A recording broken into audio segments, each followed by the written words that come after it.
Just like security professionals have to apply different strategies to keep their network safe, in Cyber Threat Defender, you need to be strategic. We're going to consider a few scenarios to help you devise your own strategies next time you play. The first scenario is focused on defense cards. While assets are your primary point gainers, protecting those points is much easier with a strong line of defense. Generally, you'll want to prioritize your defense cards to protect your network from attacks. I prefer having many defenses to prevent myself from being affected by my opponent's attacks. For example, if we had a wireless router in our hand, we might not want to play that card immediately, unless we had the encryption needed to protect it as well. If we played the wireless router without encryption, we would become vulnerable to more attack cards.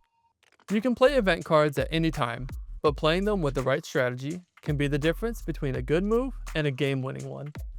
Take this hardware failure for example. According to the card's effect, we know it can target an asset system type, but which one should we remove?